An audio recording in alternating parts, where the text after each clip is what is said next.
आज हम बात करेंगे एक ऐसी ट्रू स्टोरी मूवी की जिसका नाम है द वॉक। ये मूवी 2015 को आई थी। इसकी IMDb पे रेटिंग है 7.3 आउट ऑफ 10। ये कहानी बहुत ही मोटिवेशनल एंड इंस्पायरिंग है। ये मूवी आपको बहुत ही पसंद आएगी, इसे लास्ट तक ज़रूर देखिए।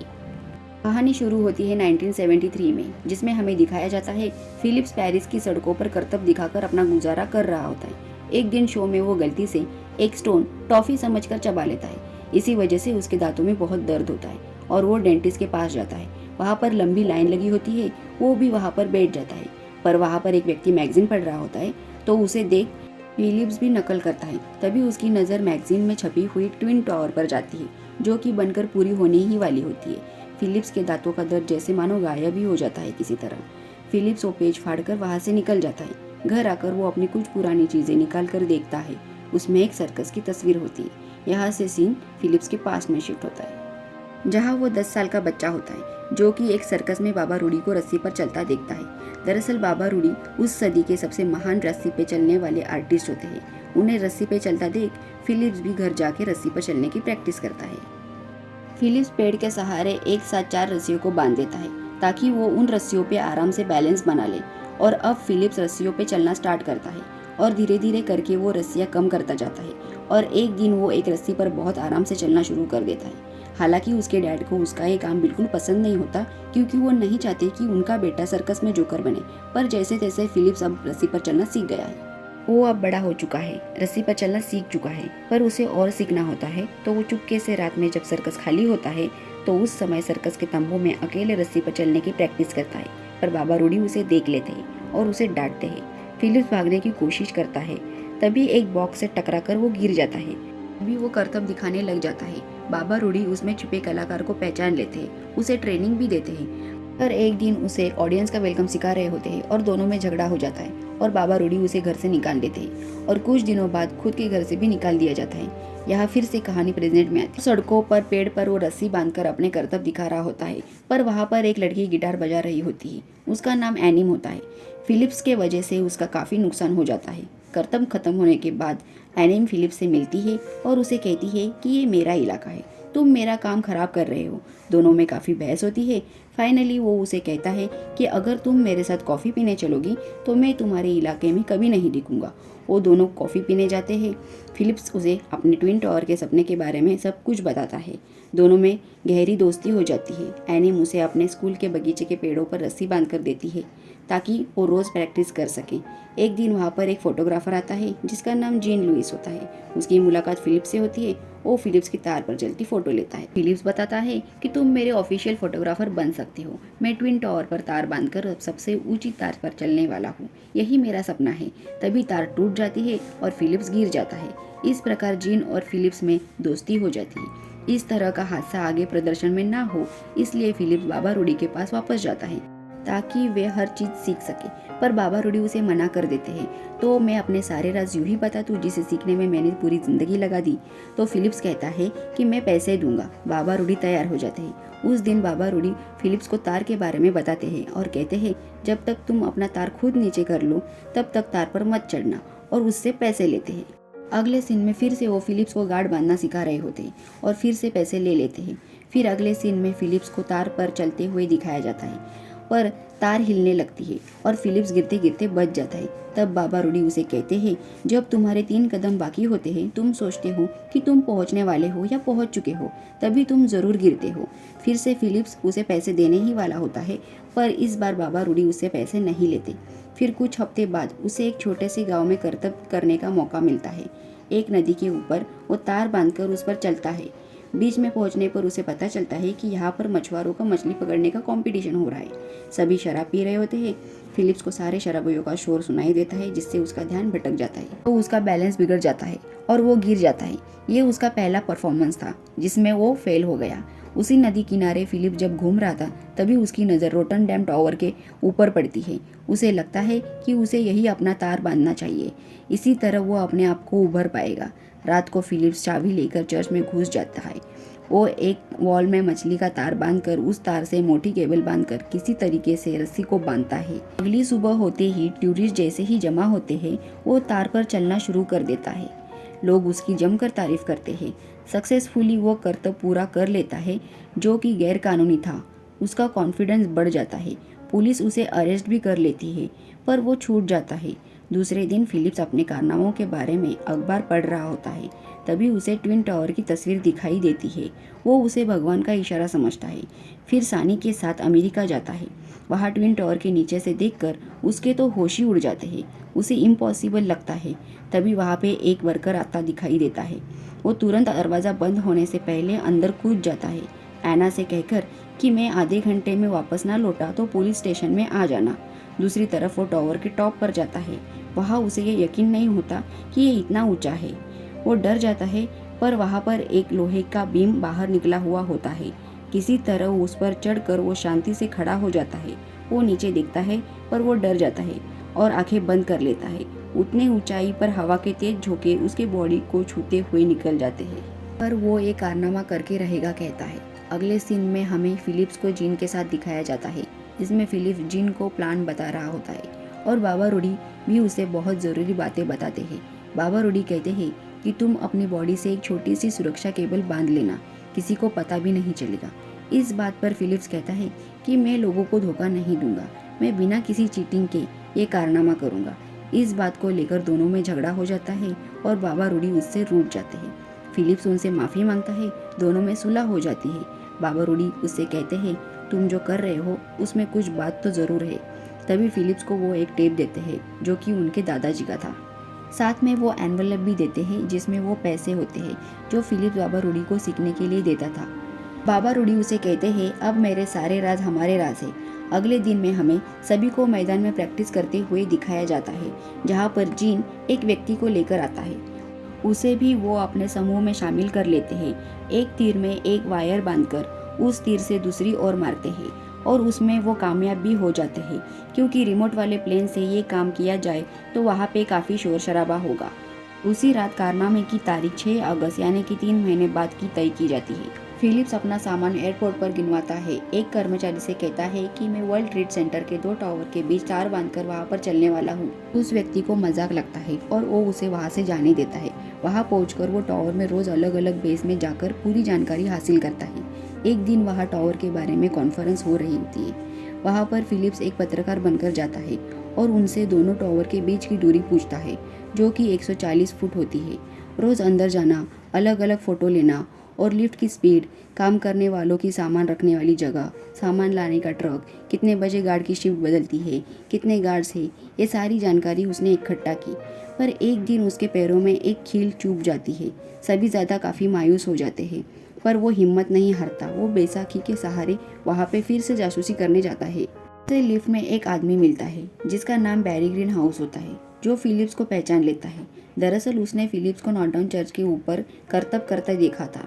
वो कहता है मेरा 82 मंजिल पर लाइफ इंश्योरेंस का एक ऑफिस है, जो कि बैरी यहाँ पर काम करता होता है। इसलिए फिलिप्स उसे डिनर पर लेके जाता है, उसे सारी बातें और प्लान बताता है। वो उसे भी अपने प्लान में शामिल कर लेता है। बैरी भी तैयार हो जाता है।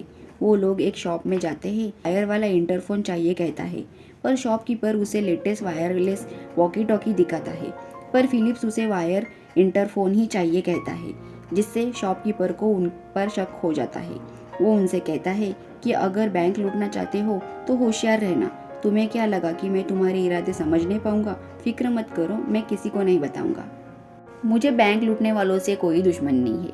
फिलिप्स उसे भी डिनर पर इनवाइट कर लेता है और प्लान में शामिल कर लेता है। दरअसल उसका नाम जेपी पाइपर होता है।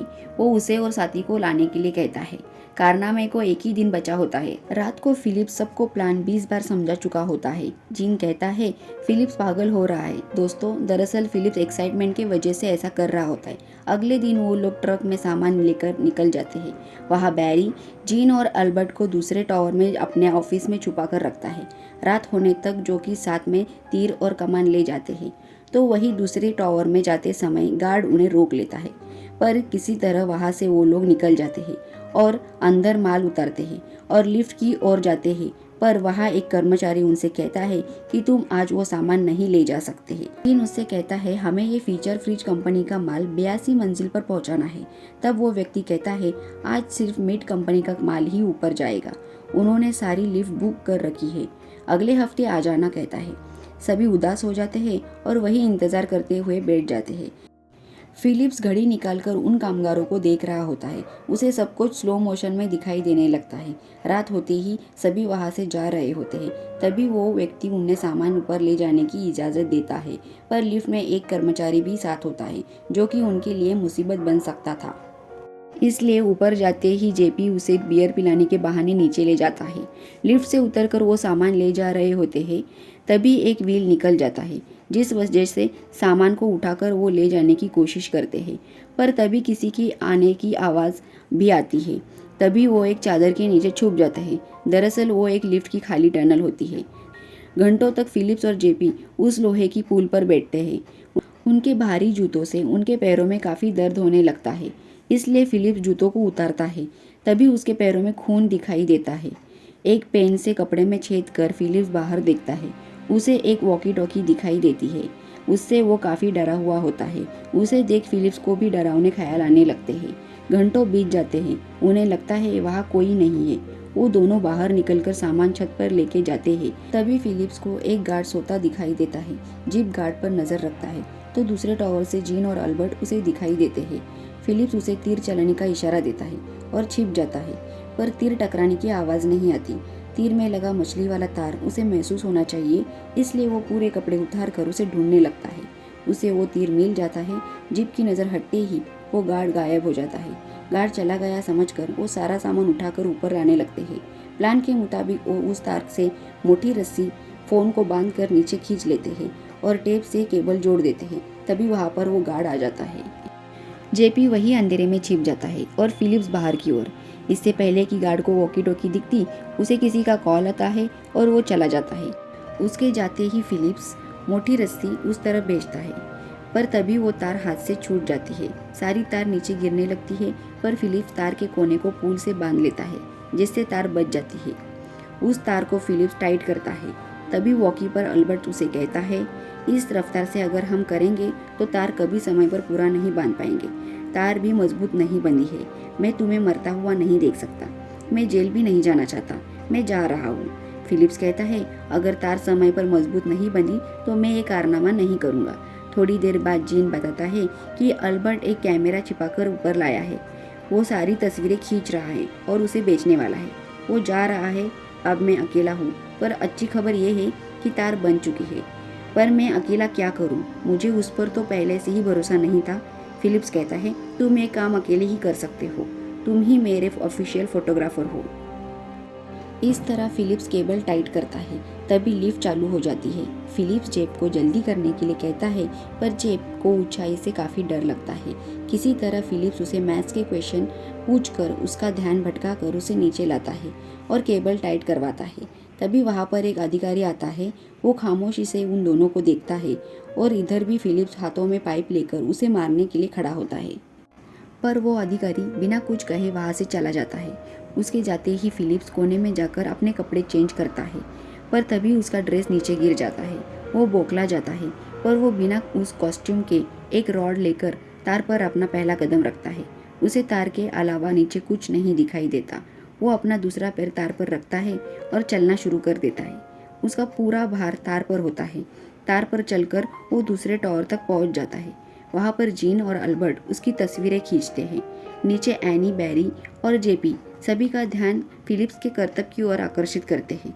जीन उसके हाथों से रॉड लेकर रखता है। फिलिप्स जीन का शुक्रिया करता है। जीन काफ़ी भावुक हो जाता है। फिलिप्स जाकर तार के किनारे बैठ जाता है।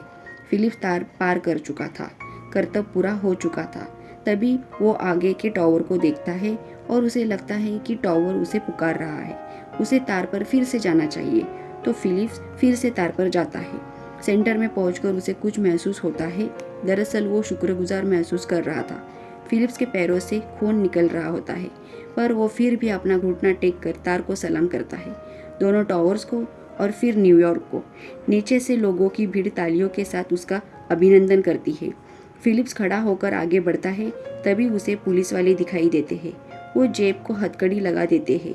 फिलिप्स भी उनकी तरफ बढ़ रहा होता है। उनके करीब आते ही वो बड़ी चालाकी से फिर से पीछे पलट जाता है, फिर से वापस जाता है और सेंटर में उस रॉड के सहारे बैठकर नीचे देखता है।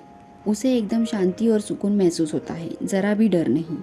इधर जेन और अल्बर्ट उसकी तस्वीरें वीडियो निकाल रहे होते हैं। तभी वहाँ किसी के आने की आवाज़ आती है तो दोनों तुरंत वहाँ से चुपके से निकल जाते हैं। वो दरअसल पुलिस वाले होते हैं। वो फिलिप्स को यहाँ आ जाओ, बेवकूफ़ी मत करो, वापस आ जाओ कहते हैं। पर फिलिप्स फिर से पलट जाता है क्योंकि अब दोनों तरफ पुलिस होती है। वो बीच में जाकर पैर रॉड पर रखकर खड़ा हो जाता है। फिलिप्स फिर आगे बढ़ता है। पुलिस वाले उसे हाथ देते हैं पकड़ने के लिए, पर फिर से फिलिप्स पलट जाता है। सेंटर में जाकर तार पर लेट जाता है। नीचे से उसे सभी देख रहे होते हैं। लोगों की काफ़ी ज़्यादा भीड़ जमा हो चुकी होती है।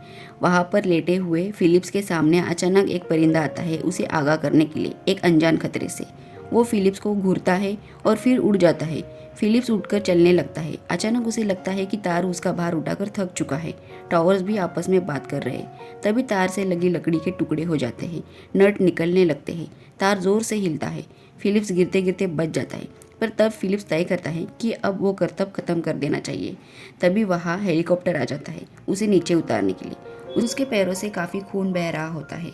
जब उसे वापस आने के लिए कहते हैं, पुलिस तार काटने ही वाली होती है, पर फिलिप्स तार को जीते बिना नहीं आने वाला था। वो उन तक पहुंच जाता है और पुलिस को अपने पहुंचने की घोषणा करता है। मेरा काम अब खत्म हो चुका है, पर उसका कर्तव्य अभी खत्म नहीं हुआ था। उसे और 3 कदम चलना था। तभी तार जोरों से हिलने लगता है, पर कुछ ही देर में शांत हो जाता है। फिलिप्स पुलिस वालों के पास रॉड फेंकता है, फिर कूदकर अपना नाम बताता है। तभी पुलिस उसे धर दबोच लेती है। वो उस तार को काटने वाले होते हैं, पर फिलिप्स उन्हें रोकता है कि ऐसा मत करो, इससे किसी को चोट लग सकती है। तार को ढीला करो फिर निकालो। पुलिस उसे नीचे ला रही होती है। तभी सभी उसका तालियों से स्वागत करते हैं। वहाँ मीडिया के लोग भी मौजूद होते हैं। एक पुलिस वाला उसे हथकड़ी लगाता है और कहता है, कमाल कर दिया तुमने। ऐसा कारनामा मुझे अपनी ज़िंदगी में दोबारा नहीं देखने को मिलेगा। तुम में बहुत दम है, शाबाश। वहाँ पर जेब भी होता है। मीडिया वाले उसका इंटरव्यू लेते हैं। उसे जज ने दोबारा तार पर चलने की सज़ा सुनाई। सेंट्रल पार्क में बच्चों के सामने कम ऊंचाई वाले तार पर चल के उसे करतब दिखाने के लिए कहा। सारे अखबारों में ये खबर छपी तो वही फ्रांस में बाबा रूडी ये खबर सुनकर काफ़ी खुश होते हैं। ट्विन टावर में मानो जैसे फिलिप ने जाने डाल दी हो। उसके बाद जीन और जेब वापस फ्रांस चले गए, पर फिलिप्स वहीं रुक गया और एनी वापस फ्रांस चली जाती है क्योंकि उसे भी अपना सपना पूरा करना होता है। टावर बनाने में जिसका हाथ होता है, उनमें से एक को फिलिप्स का चलना काफ़ी पसंद आता है। वो फिलिप्स का ऑटोग्राफ उसी जगह लेते हैं जहाँ पर उसने ये करतब किया। उसे एक ऑब्जर्वेशन डेस्क का पास भी दिया जाता है जिससे वो वहाँ पे कभी भी आ जा सकता है। उस पास पर वैलिडिटी तारीख होती है, पर फिलिप्स को बिना तारीख के यानी फॉरएवर लिखित पास लाइफ टाइम के लिए मिलती है। इसी के साथ हमारी मूवी खत्म हो जाती है। अगर आपको हमारा वीडियो ज़रा सा भी अच्छा लगता है तो प्लीज़ लाइक, शेयर, कमेंट और सब्सक्राइब ज़रूर करें।